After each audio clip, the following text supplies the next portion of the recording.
Right. But hey, I'm Great Grandpa Beebe. Welcome back to the show. I got Caren Allen right here with me.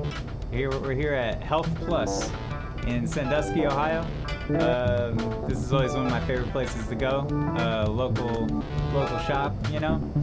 And yeah, we're gonna talk a lot about the ideas of health food, I guess. I'm kind of an armchair scientist a lot of times, so I was, you know, you do your research. Like, I don't do conclusive. It doesn't matter. Right. We know you, Beebe. We know you. Right. Yeah. But yeah, health food is weird. I've been noticing. I don't know. Just like all the words associated with health food are very much like emotionally tied, you know, together in a lot of ways. Where I don't know, like food in general is just really close to everybody's heart, I think, you know, just because it's like survival. Right, yeah. I mean, we eat every day, like that's what we do, you know, That's like true. it's like other than sleeping, like it's probably the thing that we do the most, maybe. Oh, right? yeah. I don't know. We need to do it. It's true. Yeah. I got some other stories later that I'm gonna lay on you that I found yesterday. It just reminded me. Okay. Some monks. Anyway. Interesting. Yeah. Yeah, this isn't maybe a typical interview. I don't know. But I don't know, like, yeah. What do you think about this place? I love this place. I've been here for a little over 20 years. Okay. So clearly, it's my baby. Right. You know, yeah, I love for sure. it. When I first started here, I was a social worker before this, so I've always had a passion for helping people. Cool.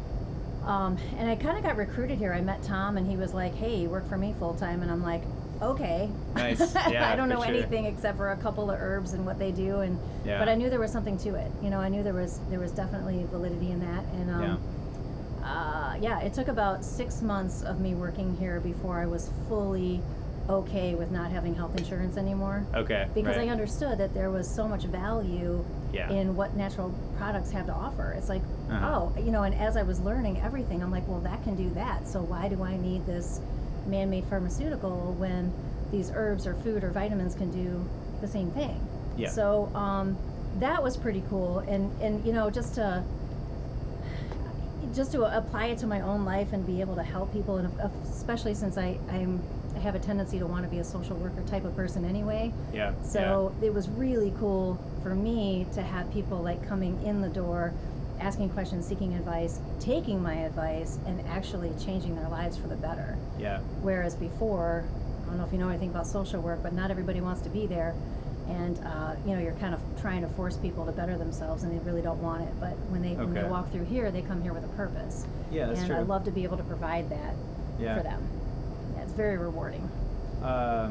Yeah, I have several things to say about that. I love Tom. I miss Tom. Yeah, I miss him too. He loved you, man. Every time I'd bring up your name, oh man, he's a nice guy. he really spoke the world of you. Yeah, he's cool. I'm glad he started this play. He founded this, right? No, he did not. Actually, there's a couple named Charlie and Rose Halsey who started this in 1984. Oh, okay. And rumor has it they were in the Blue Building first. Oh. I'm not real clear on that exactly. And then the plaza was built, I believe, in 1985. Okay. And as soon as this plaza was built, then the store moved here. Gotcha. Yeah. And then Charlie and Rose, and then they had a child, and so they sold it to a woman named Joanne and her husband.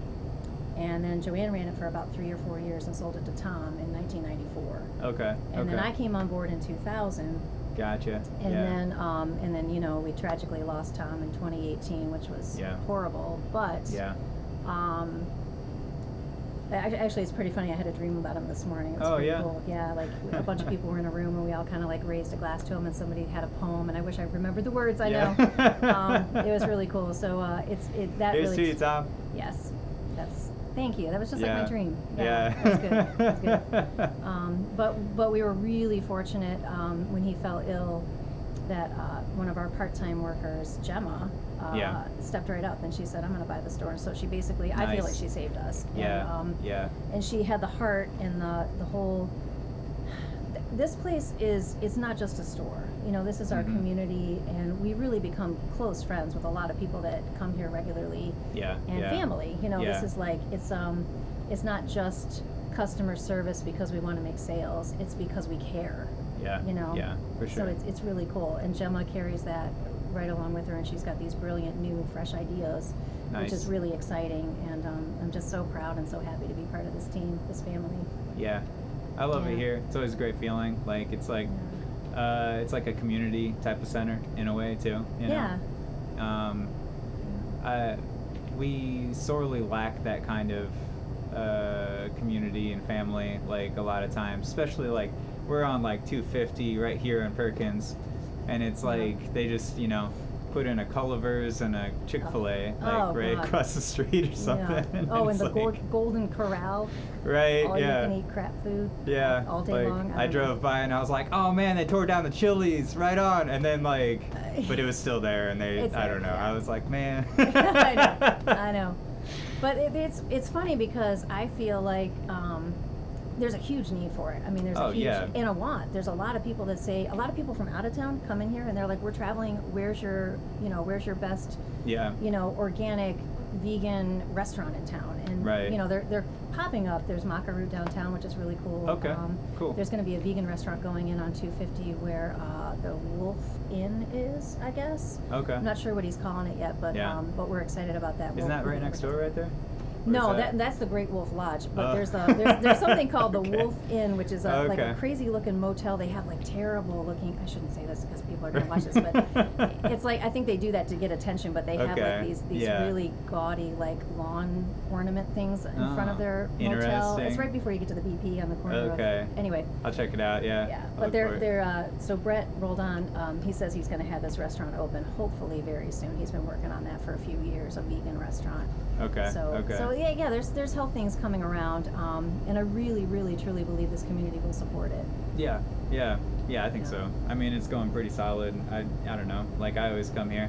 I travel a little bit of distance, like a half an hour, maybe something like that, maybe 20 minutes. I don't know. It's not that far away though, Like, but yeah. So getting back to, we were talking about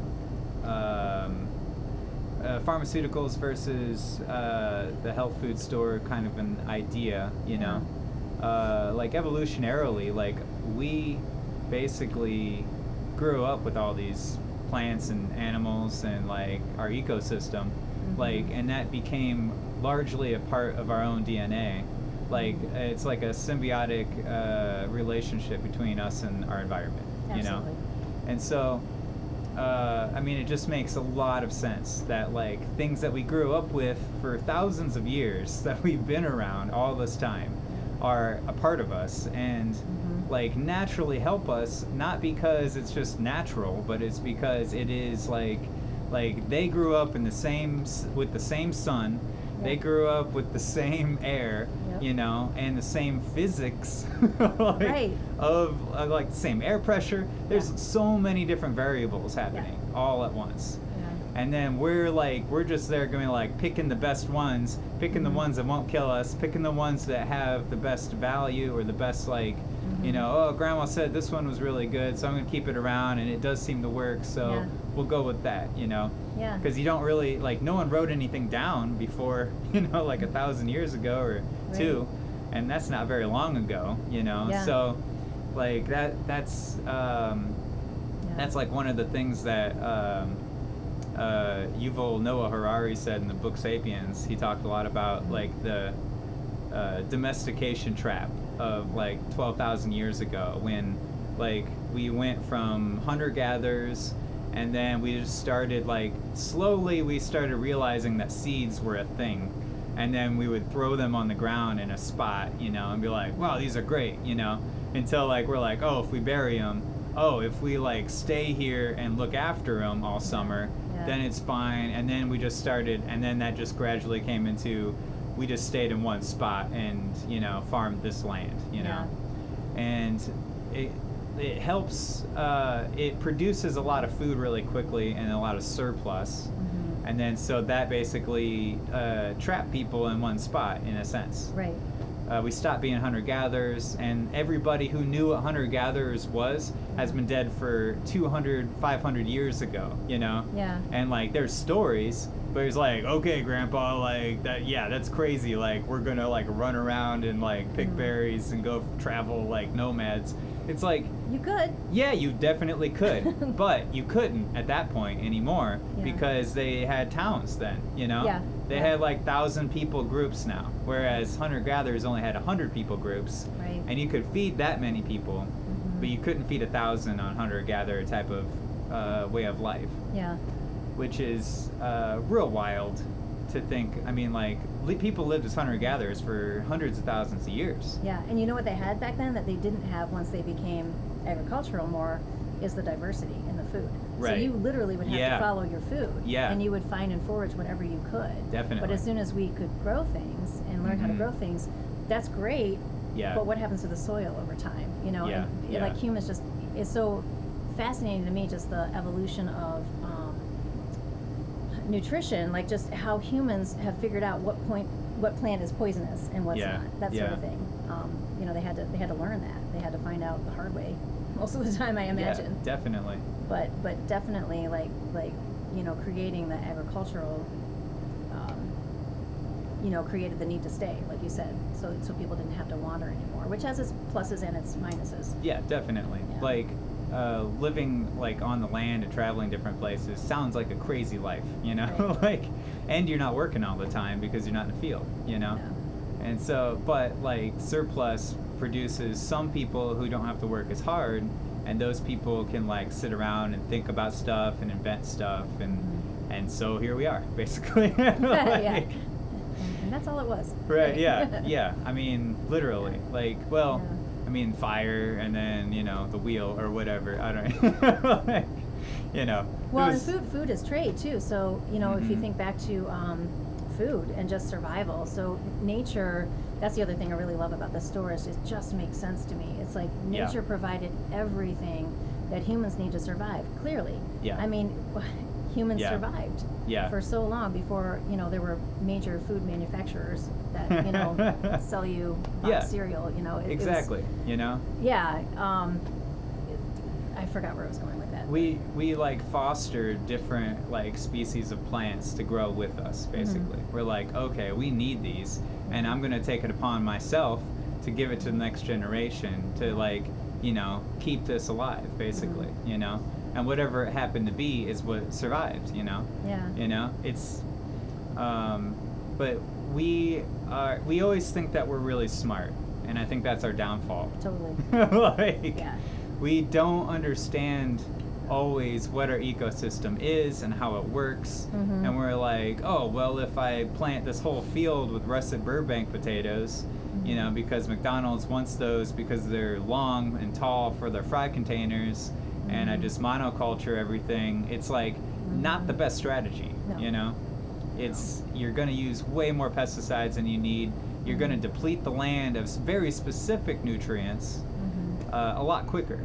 And that's, I mean, we're at a crucial time point in our existence, I think, too, when it comes to phosphates in the ground, when it comes to like all kinds of minerals in the ground. I mean, mostly, you know, nitrogen and potassium and, you know, phosphates. Like, it's, and that's the other huge chunk of the medicine is food part, I think, too. Right. Because that's where it's stemming from. If our soil's depleted, then our food's depleted. Completely. And so, I mean, we're relying more on vitamins and things like that, like to go with our food, almost because of the fact. And then we're like, well, how do we get those vitamins to absorb properly? That's a huge concern. You know, I know, like, I was studying a lot about B12 vitamins last night. Yeah. That's an interesting situation. You know? Very scary when you're deficient. A lot Right. of people don't know how detrimental it is to be deficient in B12. Yeah. And, like, we mainly get our sources that we absorb great are, like, what, meat and cheese and, like, fish and... Primarily meat, animal source. And eggs, is what I was reading. Yeah. But, I mean, there are plant sources. I was reading, alright, so this was interesting. I came across, and I haven't completely confirmed it yet, you know. So, but that the algae called spirulina. Spirulina. Yeah. Yes. It's amazing. It sounds amazing. You know, like it has it checks all the boxes for a superfood all the way down the line. Mm-hmm. But apparently it has something that's called like a vitamin that's like analogous to B12. Okay. And there was one guy on there, like I was watching last night, and I don't know if this is true or not, but like, you know, I'm just putting this idea out there. But like the receptor sites in your cells that absorb B12 apparently absorb the analog to B12 from the spirulina, and then that is detrimental because that actually blocks real B12 from being absorbed after that point. Okay. And which saddens me because I really wanted to start growing algae in my house, you know? Yeah. Because apparently it also absorbs like 10 times the amount of carbon dioxide than terrestrial plants. And I mean, it's just amazingly good for you, it sounds like, you know? Especially when you're eating it like a living, you know, plant, because it has like all the enzymes in it and everything like that. Are you vegan? No, Okay.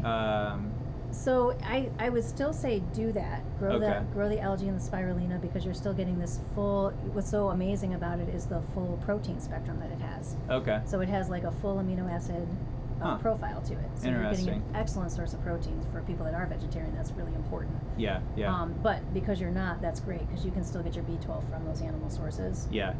I eat eggs and cheese, and occasionally I'll eat meat, you know, like maybe once or twice a week kind of thing, you know. You know, it's funny, in the 20 years that I've been at the health food store, I have followed all of the trends at one point or another. Yeah. Because I'm like, oh, okay, I don't need to eat a lot of meat, but I found when I first started here, I was eating fake everything, you know, and then I evolved to being like, okay, the real deal is better if it's high quality, and then you learn about like, okay, how does my body really work, and then there's this whole thing about your ancestry and your blood type, which has a little bit of play into it, and so there's certain constitutions that thrive better on certain types of food, and we're all from all over the world here in America. We didn't all live here unless you're Native American, which I don't know any Native Americans, honestly.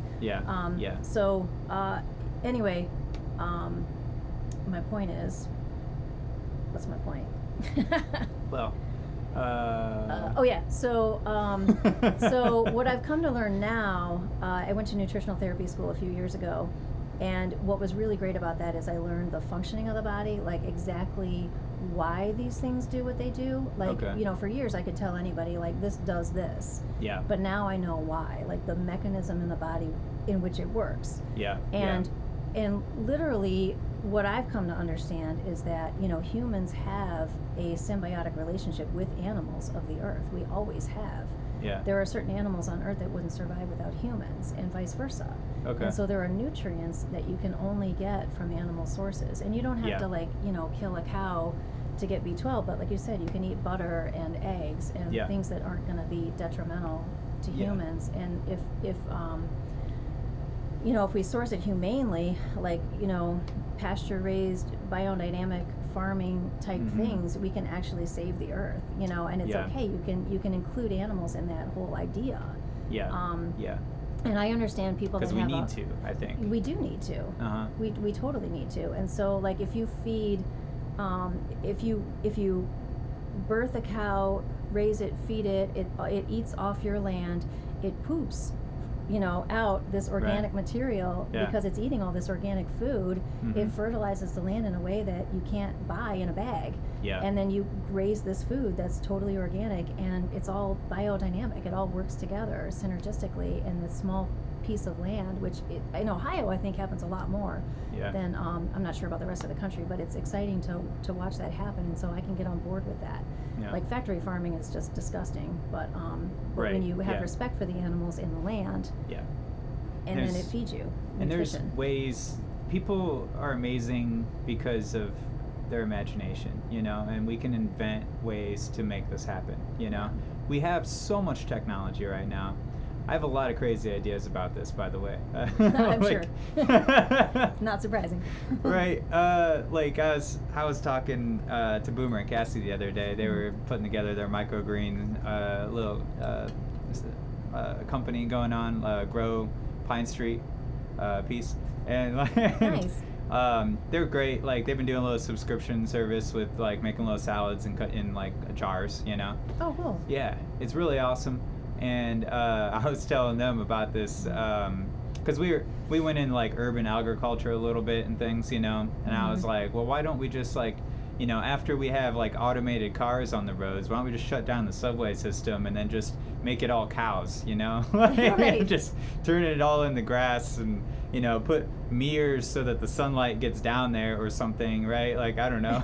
Like, You could grow mushrooms down there. that's Mushrooms true. are That would super- probably be better. You're Yeah. right. You're right. Anything that needs dark or like germinating seeds, even, you know, you could have like a whole system down there. I'm pretty sure you can get B12 from mushrooms as well. Oh, really? I'll have to look into that more, but mushrooms Interesting. are like, the more I'm learning about that, and I don't know a lot about mushrooms yet. Yeah. Yeah. Particularly, but they seem to be a pretty awesome superfood, like rich in nutrients like vitamin D, which typically come from animals. I've heard a but- couple things. What do you think about like lion's mane and all of that? Love like, it. yeah, I've been Yeah. taking it lately too. Do you feel your brain is more alive? Yeah, like I feel like I'm coming up with like interesting ideas more often. Yeah. You know, and I'm just like, I mean, I roll with ideas Yeah. generally speaking anyway. You know, and I'm just like, okay, this is this now. You know, Yeah. and then, but yeah, it's kind of cool. All right, so now here's another thing. Okay. Grocery stores, they sell the portobellos and the cremina or minis or whatever they're called, right? They're both basically from the same family of mushrooms. Okay. And the baby portobellos, they're all the same kind of family of mushrooms. Now, I've heard recently from Paul Stamets that like there's actually like arsenic in those mushrooms in particular. Okay. But if you, as long as you cook them thoroughly, like Yeah. it cooks it all out of it. Yeah. So like he's suggesting that like we don't eat those raw kind of thing, you know. Mushrooms are crazy like that though, you know. Like Yeah. they're we don't know so much, and I think that nobody really focused on mushrooms for so long, Yeah. you know, because it just seemed like a secondary thing. It's like, oh well, that's growing mushrooms on it or something, like Right. Like it seemed like a funky fungus that Yeah. nobody wants a part of. Yeah, but it's like apparently, I mean, according to statements, like it was like one of the first land, you know, creatures in Yeah. a way. Yeah. It Right, literally living- is the structure of our land. Yeah, yeah, exactly. Yeah. And like that's kind of a recent development that we know, like about Yeah. like the mycelium under the soil that like kind of is like becomes a net for like if we're like throwing phosphates onto the field, like and that was a huge problem with the what was it, the algae blooms in the Lake Erie here in Yeah. Toledo, is they had tons of phosphate runoff, like 80-90% or something like that, and it all went into the lake, and it all got these like bad blooms, which that particular kind of algae is bad because it depletes the oxygen from the lake, and then it kills a lot of the life in there from. But yeah, I just kind of hit a block there. Yeah. So phosphates in the earth and Oh, mushrooms. Yeah. Can heal the earth, Yeah. and they can heal humans in just an incredible way. Yeah, because the mycelium net, so to say, like like takes those minerals and like takes them to the roots of the plants. Yeah. Like it's part of the like whole ecosystem that seems crucial, and it also seems like we just figured it out. I know. I feel that way too. And it's like, how have I been here 20 years and I'm just now learning more about mushrooms? Like, yeah, for I don't sure. know. Yeah. Like, and it doesn't seem like people knew about that beforehand, you know, because I mean there is kind of a shortage of phosphates. I mean, we mine that, I'm pretty sure. Like it's like a rock, right? I don't know. Really. Yeah. I'm not sure about that one. Let's keep talking about mushrooms because I don't know about Okay, yeah. yeah, I'm not really sure. Yeah. But Stamets, he's like the original mushroom guy. Yeah, And I think for he's sure. been talking about it since the 70s, I'm pretty sure. Oh, yeah, maybe, yeah. Maybe, I don't know, but I know that he's... I learned so much in every sentence that he says out loud. It's well, like, we have his brand here, little plug Oh, for Health Plus, nice, but nice. his brand is Host Defense, and Okay. we do carry a lot of his products, and That's cool. And they offer a lot of education, and it's pretty heavy stuff. Yeah, I've read like half one of his textbooks once. Yeah, it's wild. Yeah. Because you're like, what is he trying to say right now? Like, at the time I was writing like a sci-fi novel and trying to, like, from what he was saying, I was trying to like invent a computer out of mushrooms and stuff in the story. You know, I was like, okay, these ones will absorb this, and you know, they'll have this structure, and it'll be a quantum. Yeah, I don't know. It was like weird, you know. I was like, I don't know. I have to go back and revisit that at some point, but I don't know. I mean, yeah, I do appreciate the sophistication of the mushroom. Yeah. You know, just I don't know, and especially how it works with humans in so many, like a vast number of ways. Yeah. I mean, it'll kill us in one spectrum, and it'll find like God in the other. Right. You know? Yeah. Exactly. And it's like, wow, like. And really, only if you're allergic to it will it kill you. Right. Okay. And you would know by now in your Right. life if you were allergic to mushroom. Right. Yeah. I mean, there's like, what are they called? Like the angels, white angels or black angels or something like that. Or there's a bunch of like real poisonous ones out there too. Okay. I don't know, but yeah. Anyway, yeah. So I want to get to the monk story because I found this. Like I mean, you hear about these things for years, you know. Like apparently, there was a guy who was like a Buddhist monk who lived for 66 years and claimed that he never ate any food or drank water for 66 years. Whoa. Yeah, and just basically got substance from the sun, like directly, and just like basically meditated for the entire time or something like that. Okay. And there's been several different accounts of this type of idea happening. They even had back in about 6-7 years ago, there was like the Buddha boy who was like 15 years old in Nepal, and people like traveled like a pilgrimage to go see this kid, you know, because he just like was meditating for like 15 months solid, you know. Wow. And they like. I never ate or drank anything. Yeah. Huh. But he would sweat too. He was like practicing some ancient form of meditation where you would like, it was like a hot like thing or something, and like it would make you sweat in the middle of it, and they're like, where does the moisture come from? You know, like. Right. I would think he would dry up. Like I'm really surprised a human can because survive. Is there moisture in the air or something that he's breathing in? Like you would probably true. Yeah. I mean, there would have to be. There is humidity, you know. I'm all for fasting, but 15 months is a long time. Yeah, and the other guy went 66 years. So yeah, it's like, right. What? How? You know, like, yeah. How is that even possible? Yeah. And, you know, but then you think it from the other side, and like you're like, well, like all of the food that we're eating is basically just sunlight that's morphed into photosynthesis form, and then that's morphed into like a form of energy like glucose or however way the plant stores it, you know? And it's just like basically a chemical reaction between chlorophyll and the sun, you know? Mm-hmm. Now, I mean, obviously humans don't have chlorophyll, but like, you know, like all we really need is like the energy, you know, in a sense. Yeah. I don't know. I mean, like, if that's possible, or, you know, who knows really, but. Yeah, I do think that humans that meditate like that are definitely able to experience things differently than we can, you know? Yeah.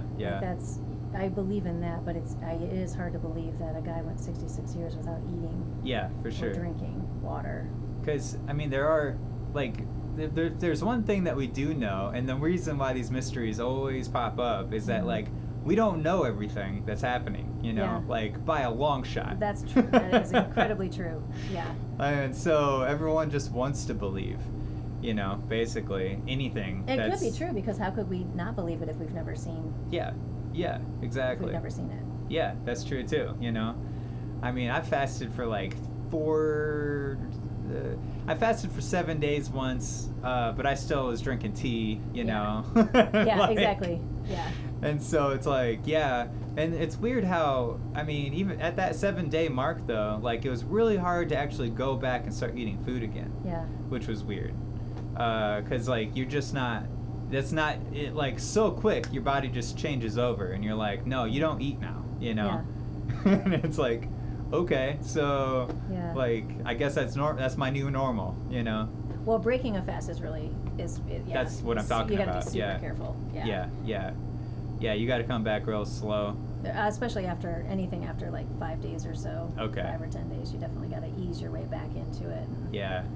I've done the 10-day fast before, but again, there was tea involved in there. Yeah, definitely. I've never done a water fast. Some people have, but that to me, I just don't have enough energy. Yeah. So this was like a lemon and the master cleanse. It's the lemon and cayenne and maple syrup kind of fast, and you can do that for 10 days.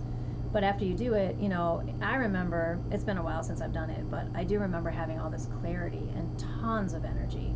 Okay. Just like I wanted to go running, but all the books on fasting say don't like work out. Push yourself. Yeah, you've got to be, you're resting, you're trying to recuperate, you're not trying to expend that energy. But it was just through the roof. And I felt like, for the first time in my life, I felt like I understood why people do that for spiritual reasons. Yeah, because I felt like it really elevated me in that way too.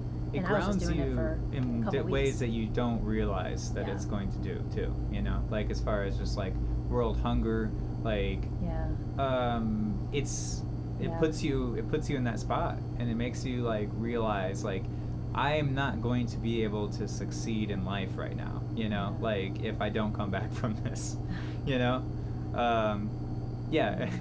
And I have a funny story when I went to Catholic school in high school or whatever. We had this priest that would go on these fasts, but he would just like chain smoke the whole time, Oh, that sounds awful. We're like, oh, it's Father Tom's Black Fast, man.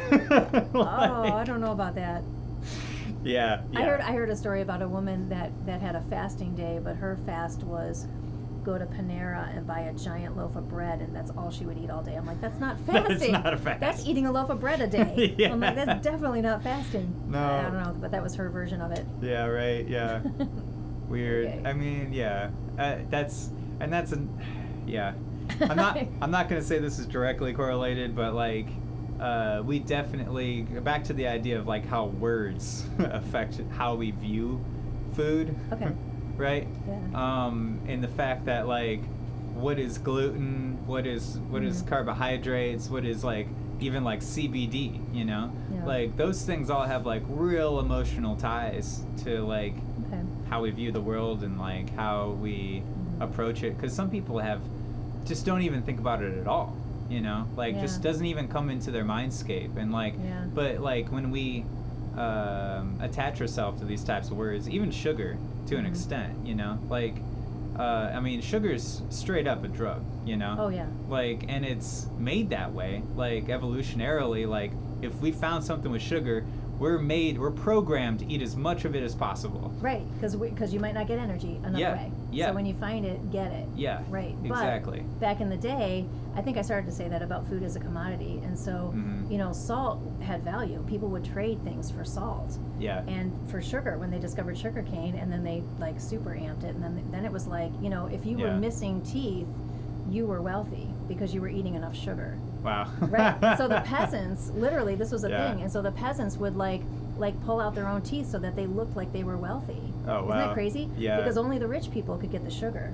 Yeah. And the sugar was such a drug, like you said. In nature, when you find sugar cane, and you realize that is a very straight source of glucose that your body can run on. Yeah. But in nature, it also comes in the form of a sugar cane, which has a ton of chromium in it, by the way, which is the mineral that it keeps your glycemic load low. Oh. So nature provides everything. Yeah. So sugar cane in its natural state, people would just gnaw on it, and it would get sweet that way, and then you're done. And it already has the constituents in there to not give you diabetes. Gotcha. So of course, what we do when we make money on things is we take something, super amp it, right, and then you distribute it to the world, and then everybody starts to get sick. And their eyes dilate like crazy, and they're like, "Whoa, this is awesome!" And you're right. Like the trigger words, like when you say sugar, and I talk to people all the time about this, and I saw it in myself too. It's like when you say sugar, well, I don't eat sweets, I don't eat cookies or candy, I don't do that. Right. But when you start to look at the amount of the carbohydrates you use in a day, and the things that turn to sugar,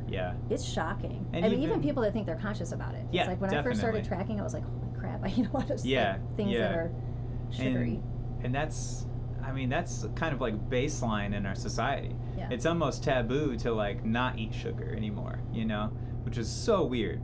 Yeah. You know, it's like it became so prevalent that it's like it became like the main like function. Like if I have to find peanut butter that says no sugar on it just to like make sure, you know, like why does it have it in there? That's you know? crazy to me. I mean, we've always sold fresh ground peanut butter, so when I look at the stuff in the jars, it's just that's not even. It's there's a not lot. even peanuts in there. I don't think. Right? Maybe, but I mean, it's bizarre. It's just 100% additives, and it doesn't even. It's just weird. It's like, and once you start backing away from it, you know, like once you're programmed though, like if you're like living and you're just like eating fast food and you're picking up a jar of Jif at the grocery store every week, like normal American kind of culture, like you just kind of get used to that to the point where you don't even notice anymore, you know? Like, and because that's just the way you were raised and that's or whatever. Yeah. But then when you kind of back away, then you like, it like hits you in the face if you try to go back to living that way. Yeah. Because you're just like, what? This like, isn't food. no. Right. Like, I can't eat this. Yeah. You know, like this is like way too much, you know? But like my grandma, like she's 86, you know, and she'll still eat like ton of sugar, you know? And it's like amazing to me because it seems like she's like a battle tank. It just doesn't affect her at all, you know? It's like, I don't know if just her DNA changed to it or something, you know? Like, I don't know. But like, it seems like, I don't know if just her generation, just like mentally, like, it's like, nothing is going to touch me. I have to survive. Like, you're right. World War II's happening right now. We got to ration. All right, now we're out. Now the Cold War, like, you know, like JFK is going to try to save us from Cuba right now. Like, you're right. Like, history is insane, you know? I feel like the old timers too, the reason, and a lot of people say that, they're like, you know, my grandfather smokes and drinks every day, he's fine. You know, it's like, well, but they had so many years to get their constitution right. They had better foods than we do, like these That's true too. Yeah. So they grew up with... They had a foundation of better health to start with. So these days, at 86, if she wants to eat all the sugar she wants and she doesn't have the diabetes or any issues from it, exactly. great. I know. know? For sure. You've earned it. Yeah. I guess. You know, she feels all right. And that goes straight back to the soil, you know? Like it wasn't as depleted at that point. And maybe in some cases, like, I mean, they had the Dust Bowl, you know? Like, there's a ton of erosion happening at that point. And then we had to, like, reevaluate again. I mean, really, like, for thousands of years, humans just went around and burnt down huge swaths of forest. And then they would, like, use the ash as fertilizer, basically. And so that land became their new spot to grow food, basically. Slash and burn agriculture, they called it, you know, at the time. Or at least that's what we call it, you know, like, but they were just like, that's what we do. You know, like, oh, this soil's done, you know. So we've got to burn down this forest now. Oh, my God. It's like, that's just how, but I mean, there were how many people on the planet, you know? Not enough to even make a dent, really. By the time you have another person coming back around to that spot hundreds of years later, you know, like, that whole forest grew back. You know, it was like there was like we weren't growing at a rate where like it was even detrimental to the planet at all, you know. I don't know. And that's like one thing that I think about when you think about like large mammal species, and I think that that's like it fits perfectly with the historical record of like out of Africa, like took humans like 1 million years to learn how to like hunt and kill them kind of thing. And then so all of the animals in Africa, like Africa is the only spot where there's large mammals like left in the whole planet. And it's because they think that we came out of Africa and they had 1 million years to grow a fear to humans enough to stay away, basically. Okay. That's the theory. Like, I've never thought about that before. That's interesting. Yeah. Because like for the whole rest of the fossil record, like wherever humans go, like is the large mammal species die off within really quickly. You know, like like everything just dies. That makes sense. Yeah. Are we killing them or would they just? Yeah. Because I mean, humans, you know, want to either prove that they're, you know, a human or something. Superior. Like we have some kind of like we like rule the world chip on our shoulder kind of a mentality about life, and you know, there's kind of like a machoism, involved, you know, like, and even like vision quests that people go on in the woods. They're like, well, if you don't die, then you're part of the tribe. Good luck. Right. It's like, okay. It's like, you got to prove that you're like part of us or something. Like, there's always that type of thing happening, you know? Like, even in us now, I think that it's still happening in a lot of ways too, you know? And I think that's where a lot of like the whole like machoism or, you know, toxic masculinity comes from. Yeah. It's that like we need some kind of like proof that you're part of the tribe kind of thing, you know? Yeah. And yeah, I don't know. It's kind of scary in a lot of ways, just the way that we conduct ourselves. But I think on the whole, we're becoming less violent, and we're finding new avenues to kind of like direct ourselves to like that proof of, you know, like I belong here, you know, come on guys, like, you know, it's super weird. I don't know, like it's still very much, yeah, I keep pulling back to the past a lot in this interview, but like I think about that, like I think that it explains a lot, I guess, you know. Past behavior, you mean? Yeah, yeah. Just yeah. I sure hope so. I sure hope we're, you know, leaning toward a more nonviolent, rational, let's think twice, think about the whole humankind rather than just, I have to dominate this right now.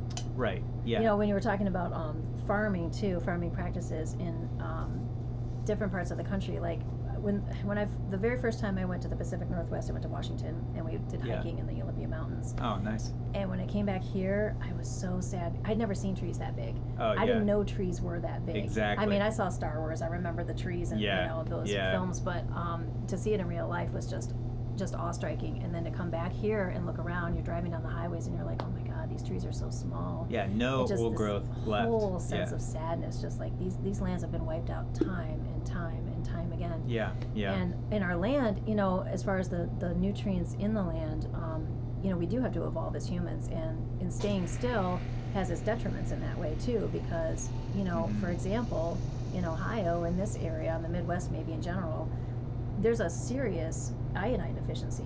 You know, there's a lot of people with thyroid issues because there's no, you know, iodine comes in the seaweed primarily. So we're not eating fresh fish in Ohio. Right. You know, perch isn't going to do it. Yeah. Really, I shouldn't eat perch very often, but you know, anyway, so. Yeah, the oceans are, that's a whole different topic. Yeah. That's. I don't even understand enough about that because there's a lot of toxicity everywhere in the world. But But yeah, for where we are as humans, we do have to adapt to our environment, and then there's a need for supplementation because of that. You know, unless you're going to import flash frozen fresh seafood from the wild Alaskan waters. Yeah, exactly. You know, you're kind of out of luck. Yeah. Yeah. We need all of that biodiversity in the ocean too. Yeah. You know, like because. I just recently found out that, like, you know, most of the oxygen on the planet is like comes from the ocean, comes from little algae called diatoms, you know, that live in the coral reef area, you know, and those feed on, you know, basically the ecosystem of fish being there, you know, and like it's obviously like a balance that's happening in the ocean, you know, like, and that's just how it always was, you know.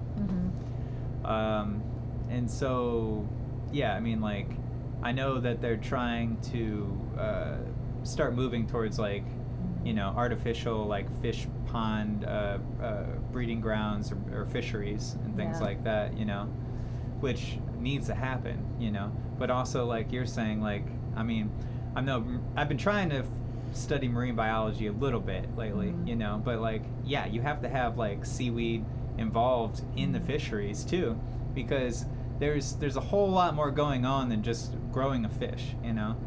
There's like, it changes the nature of what it is when you change its environment fundamentally. And then so, like, if we're trying to get certain nutrients from it, we have to make sure those nutrients get to the fish. It's like, it's a compounded problem. It's super crazy. It is super crazy. It's true. I don't know. Yeah, but I like it here. I always like to hear. Me too. That's why I stayed for so long. Right, yeah. Why I continue to stay. Yeah, it's a good spot to be at. You know? Yeah, and there's exciting things coming. You know, we've got, we like to partner with a lot of people in the community too. So we have a healing room that's going to be opening up again real soon, so people can come and get services. And you know, I'd like people to think of Health Plus as the community resource center too. Nice. So yeah. if I don't know it, I'll look it up for you, and if I don't do it, I'll tell you who does. You know, that sort of thing. For sure. And like just be the link, because the bottom line is literally just sharing the knowledge we have, so that people can better their own lives. Yeah. You know, we don't treat or diagnose, of course, because we're certainly not doctors, but right. we know what we have, and we know what it does in the body, and we know how the body works. So if you come here, you can get some good guidance. Mm-hmm. You know, yeah, and it's the most rewarding thing to me is when somebody comes back, and a lot of times I don't even remember what we talked. I mean, I always remember faces, but I very rarely remember what we talked about, because it's constant. You know, it's all day, and I can't carry that with me. You know what I mean? It's just too much. Yeah. So, you know, I do the best I can at the time, and then somebody will come back and they'll say, "Oh my God, that thing that you sold me for this was really great." I'm like, "That's cool. I don't remember that at all." I'm like, "That's awesome. Thank you so much for sharing how that worked for you." Yeah. You know, it's like it's so rewarding when you know, when people get well. Like you got that metal splinter out of my foot that one time. Yeah, right. Funny story. So I saw that salve on sale, so I actually ordered a few more because you said it worked so well. I was like, you know what, we got to have this. And somebody asked about it like right after that too. Nice. So the drawing salve. Yeah, right. yeah. That was, I mean, it worked awesome, honestly. Yeah. Like, I was so happy. Yeah. Oh, I got another new product coming in. This is so exciting. I don't even think most of our staff doesn't know about this because I just discovered it last night. Yeah. It's a topical, and you put on spots on your skin that you believe could turn into cancer. Ah, interesting. I'm very excited about this. Yeah. And somebody was looking for it, and I was like, well, I don't know if we can get that. I looked it up. No kidding, we can get it. So I'm going to bring it in next month because I'm really excited about that idea. Like if you've got a skin issue, a lot of people do. Yeah. I spent all of my time, I still spend all of my time in the sun, so I worry about that. You know, I'm not getting any younger, but how cool is that to have a topical that you can put on a spot that just reverses the problem? Yeah, Love it. for sure. That's what's really cool about this environment too. Is like, it's like a learning environment. You know. Yeah. It's all the time, every day. And we have we're like such in a situation that like learning is like a constant availability. Yeah. You know, like it's just right there all the time. So it's like when you're given the space to like actually conversate with people who are also learning, you know. Yeah. It's like, and we all know we're here for the same topic, you know. I come here with questions all the time, you know, just not necessarily because I can't find out on my own, but because I want to find out if you guys know it better than I do. Yeah. Because, I mean, information is, you know, subjective a lot of times, so you want to have kind of a confirmation on things too, from some kind of a source that like deals with things, you know, like this too. I learn way more. Actually, I would say probably 90% of what I know, except for when I went to school, I learned from talking to customers that have gone through whatever they're going through, have used this or that, and they tell me how it works. I mean, I learn every single day. And just in that's beautiful too. That's my favorite part, is communicating with people. I'm a social worker, you know, so I'm all about like social interactions. And just it's incredible, and you can. I had this happen in my own life this past year. I was looking up a bunch of information about a certain subject, and I read all the articles on the internet I could find, and I applied the things that they said, and it was wrong. I talked to a couple of people that had actually gone through this whole thing, and it was the information that I read was not accurate. And so you're right, that having that human interaction about different subjects and different perspectives and things that people have tried and done, it's invaluable. You have to have that. And internet's great for, you know, a lot of information, but don't let it be your be all end all. Like you know, I always tell people too, if you're looking up something, look it up in 6 different places and make sure it makes sense to you. And if you're like, I don't know about this, then trust your gut, you know, trust your instincts, and then talk to somebody, you know, follow the path to actually talk to humans and find a forum where people are communicating about this thing. Definitely. We need to be, people need to be talking to each other more often, just in general. Like, people are very isolated. You know, like, oh my gosh. it's and it's so invaluable, you know. Like, I mean, you can think that you're gonna do something, you know, and then like I was we ended up in Colorado once, me and my buddy, and we were like, well, let's stop at the bar in Denver before we go through the Rockies here, and it's like February. We're driving a truck that has no 4-wheel drive, and we're hauling a trailer, you know, and then the guy in the bar is like, yeah, you guys are gonna die if you tried that, like you're gonna die. And we're like, okay, cool, thanks. So we just like went straight south, took a right at Albuquerque, and like, yeah, like, well, let's not go through the Rockies after all, maybe, you know. Yeah, good advice from somebody that knows. Exactly. Yeah. It's invaluable, right? Yeah, it really was. And it's a good thing you asked or told them or had that conversation. Yeah, because we were just excited about it, you know. We're like, yeah, we're going to go through the Rockies. It's going to be great. It's like, no, it's not. It's not. It's February, dude. Like, you ain't from around here, are you? Yeah, like, clearly a no. Yeah. Yeah. Only other thing I can think of right now is, like, I don't know, like, one thing that I think would be really cool to buy here would be, like, something to grow, like, you know, maybe it be an algae or mushrooms or some kind of, like, home plant that, like, you can eat or, like, is medicine or, you know, something like that. Or, I don't know, like, that's what I was thinking about a lot last night. I was studying a lot, like, algae, you know, growing and things like that. And,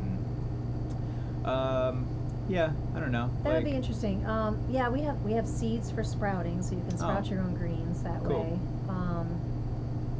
Yeah, really, you could sprout all the seeds. Yeah, that's interesting. I don't know about, like, that would be cool. I've seen, like, mushroom growing kits. Like, I was actually gifted one for Christmas. It's in a box, and it's like a grow your own mushrooms. And it's funny because I don't actually eat mushrooms yet. I'm trying to teach myself how. Like, I grew up in a house that we just never cooked mushrooms. I'm pretty sure my dad was allergic to them. Okay. So we just never had them. So growing up, I just never ate them. And then I started eating veggie burgers, and they always had mushrooms in there. But I couldn't.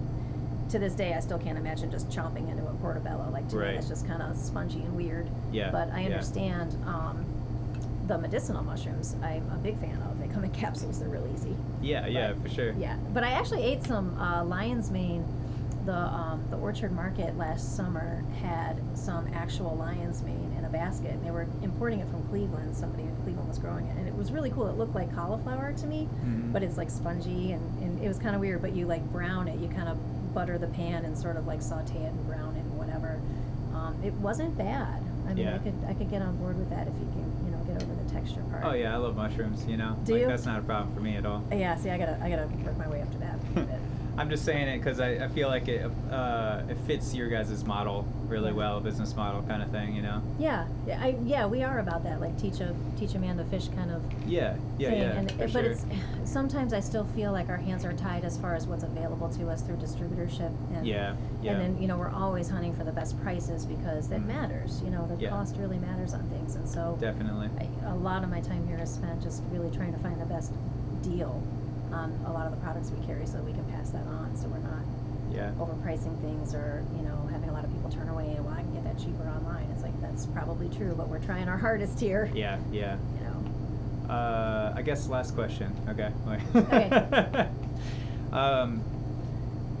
So CBD and stuff, you guys sell that here. Yeah. That's an interesting, like, people are always kind of on the fence one way or the other, maybe, or either you're really for it or you're really against it, maybe, sometimes, too. It's like really kind of a polarizing kind of a topic in a way. That's why I saved it for last.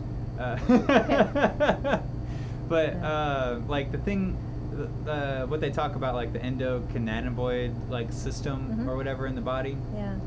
Like, I always get a lot of looks if I, like, bring that up, you know, to people. Like, because it doesn't sound like a real thing. You know? Oh, it's a real thing. Yeah, that's what I've been saying. Yeah. You know? Like, well, they didn't discover it until 1992 or something. I mean, it was like crazy. Yeah. 92. That wasn't that long ago. No. But that's when they discovered we had this whole system in our body, and it was not being fed. Yeah. You know, people weren't eating hemp in this country or growing it. We weren't allowed to. And I guess one of the main sources that we used to get it from is actually eating like beef. Like back in the day, like they used to grow tons of hemp for Yeah. paper in this Yeah. country. Yeah. And then like so all the cows would be eating hemp too, and then that would like get into the beef, and then we'd eat it through the milk and Interesting. Okay. butter and all of that too. Yeah. So it was like once we cut that out of our ecosystem, Yeah. that deleted a lot of that out of it too, which Yeah. is yeah, I don't know. It's super interesting how we think that like we're gonna delete like a whole, you know, like plant out of our ecosystem, and that's Yeah. gonna be a good thing, you know? Right. Like, Yeah. No, you're right. And You know? there's still, what I really love about the whole CBD movement is that it really did open our eyes to this whole system. I didn't even Yeah. realize that that was a thing. Yeah. Um, So, and I even just yesterday I learned that there's over 100 cannabidiols in the body, or cannabinoids. Okay. Yeah. And yeah. so now what we're seeing is there's some brands out there that have been on the market longer than the fad has been out. And Yeah. so like, for example, I think it's Bluebird brand that has been out since like 2013 or so. Gotcha. So, and I don't think the big push really hit until, I'm trying to remember because years go by so fast, maybe 2016, 17, whatever, when it really got popular. Yeah. Yeah. And so, anyway, now that's exciting because some of these older brands that really understand the whole spectrum Yeah. are starting to focus in on those different cannabidiols and how they differently affect the body. And now that there's so much, they're so popular, there's a lot of money there. Yeah. So now they can do all this research and Nice. development and Yeah, doing this yeah. kind of thing. That's and cool. what's good for us Yeah. is that to understand that we have this endocannabinoid system in our body, and if we feed it, it's a foundational system. It's our it's our entire central nervous system, Okay. plus our immune system. And so that's a foundational system. And if we can nourish it Yeah. with these things that have been lacking for so long, Yeah. we can support everything else in our body. So it's not like CBD is like the cure for this. Yeah. It's the nourishment for your foundational system. Yes. In turn, that lifts everything up Which to is be better. why it cures so many spectrum of things. Exactly. But we still have to do all the other work. You still have to right. drink water. You still have Oh, to eat yeah, well. You know, yeah. you still have to move your body. You know, all Yeah, those things. for but- sure. It's one piece in the puzzle, I Yeah. think, you know. Yeah. But I think it is crucial, you know. It is Like, because it's that underlying. I've heard that like people who, you know, support that system are like 70% less likely to like spread COVID-19 and things like that. I and believe that study came out last summer. Yeah. And I haven't heard anything against it yet. You Yeah. know what I mean? I've only heard more in the same thought direction, I guess, you know. Yeah, I've been studying stuff like this since the 90s too, on my dial-up internet, you know, as a Right. kid, you know. I'm like, what are these things that the comedians are talking about, you know? Oh, that's so funny. Dang, that's why you're so smart. Well, I don't know. Like, I didn't take anything that I knew would, you know, destroy my mind. Cause like Right. a lot of these things are so dangerous, you know. Like not even talking about marijuana in general, but just like psychedelics and things. Like LSD is a dangerous drug, you know. But it's also a very powerful psychiatric drug with a lot of powerful, positive beneficial results. If you know what you're doing, Yeah. and if you're like in the care of a psychiatric doctor who knows dosages, who knows your environment, you know, like Yeah. very crucial aspects to the whole thing, you know. But when you make something a criminal like that, then you throw the dosage out the window, and Yeah. you're like, well, however way you want to do it and however way you want to get it is how it's going to happen now. And it's like, that's Yeah. very dangerous. That's a very dangerous spot for a society to be in, you know? Well, and the other thing too, and this is the thing too that I hope everybody understands, is that bioindividuality. Right. You know, there's not one thing anywhere that's good for everybody. Yeah. Yeah. Period. I mean, Yeah. that's just a fact. Yeah. So, you know, especially with something like LSD that's mind altering, you've got to be pretty solid in your mind That's in true. order to want to alter it and Yeah. think you're going to be okay with If that. you're schizophrenic, or if Yeah, you're like it's not borderline okay. like bipolar or something along that nature, like I would stay away. Just completely stay away Totally. from that. Yeah, people with anxiety or people with That's true too. Yeah. demons in their closet or whatever. If you're not having a good time, Yeah. don't take something that's going to potentially give you a really bad time. Right. It's just not a good idea. Depression and anxiety, I believe, are treatable with psychedelic drugs, but I think that you have to know what you're doing. and you should know dosages and I would say lots of stipulations in that. Yeah.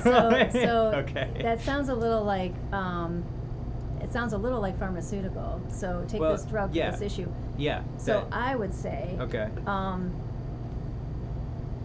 You know, again, you wanna nourish your whole body. Yeah. So you wouldn't have mental disturbances if your body was solid. Right. And that I'm talking gut health. So if we had proper nutrition, you know, if you were digesting things properly, you were eating well, your brain would be well because you would have all the nutrients you need to feed it properly. Yeah, yeah. And then we wouldn't really need to think about what kind of drug can glue me in right now because there's a place for that. I mean, I know people that are completely unglued and they need that to function in order to eat better, to get better, and then hopefully get, you know, rid of that. And it's sad when people are just on the drug train, and you know that happens all the time. They're like, well, I have this, I'm going to take this. Now I have this, now I'm going to take this. Instead of being like, how can I fix this? It's like taking care of your foundations first, you know, and then 100%. Working from the ground up. And I mean, are you exercising? Are you like drinking water? Or like you doing all the things that you think are very inconsequential, but are actually affecting you greatly, you know?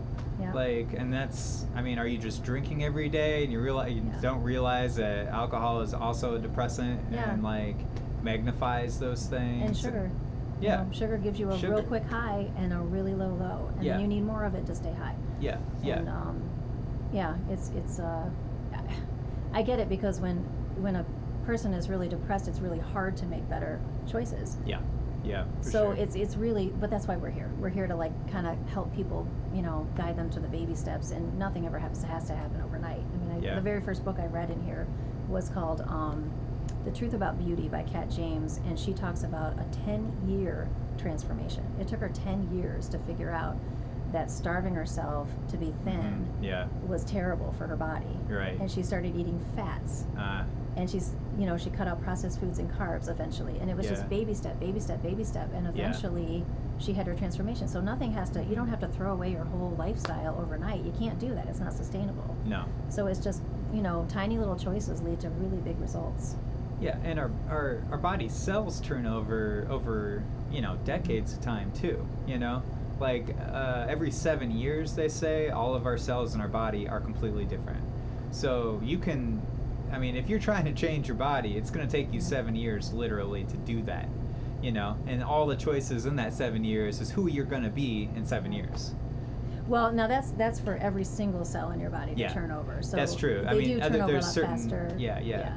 Like your skin cells turn over way quicker, and I don't know all the time spans. It's pretty basic, but they say in True Healing. 30 days, good for you. Stay with it. Okay. 90 days, you're gonna start to feel better. Okay. Stay with it. Yeah. 6 months, now things are actually starting to heal. Okay. 1 year, you're on your way. Nice. So most people give up after a month or two. Yeah. Right? Yeah. So if they're not seeing these drastic results, it's like you got to think this takes some time. You've got to put some real time into it. I've always been a big believer in like momentum too. Yeah. Just like in general, like not only in eating and our actions, but also in like human contact and like human interactions. Like, and if I, you know, obviously this is a little off topic, but like you're at a party or something and you're like, oh man, I should have said this, or you're at the interview and you're like, oh man, I wish I would have mentioned that, you know, it's like, oh, well, that's the thing that I'm never even thought of until just now, and the thing's already done, so that's a thing that it's a new idea that I'm going to say in the future in a different thing, you know? Yeah. And that's how you got to do it too. Yeah. You know, because, and the same kind of idea, like you can't go back and change the things, you know, like that you can't change. Like you got to like keep changing the things moving forward. Yeah, and why look back and be sad or mad about what you didn't do? It's like that's just a waste of energy. Yeah, you know? Exactly. Yeah. Cool. This was not a waste of energy. Right. I love this. I love talking about nutrition. I look forward to these type of things. I think this is like the 10th or 11th one I've done so far. It's very cool. Yeah, it's a lot of fun. Yeah, thanks for coming to talk to me too. I geek out about nutrition, and I'm just thrilled. Oh, I know. I took some of your classes and all that, and like, yeah, for sure. Cool. I knew it would be a good time, and I knew it would like work, you know, like, you know. Cool. Yeah, for sure. Yeah, I'm still teaching classes, so people can hit me up here if anybody wants to know about that. I was gonna do a little. Yeah, for sure. Yeah. Come So- on in. What's the? Yeah, Health Plus. Just look it up. Plus Sandusky, Natural Ohio. Foods. Yeah. All right. Cool. Well, yeah. Want to wrap it up? Thank you so much. Yeah. Thanks a lot for coming on. Yeah, appreciate Cool. it. Yeah.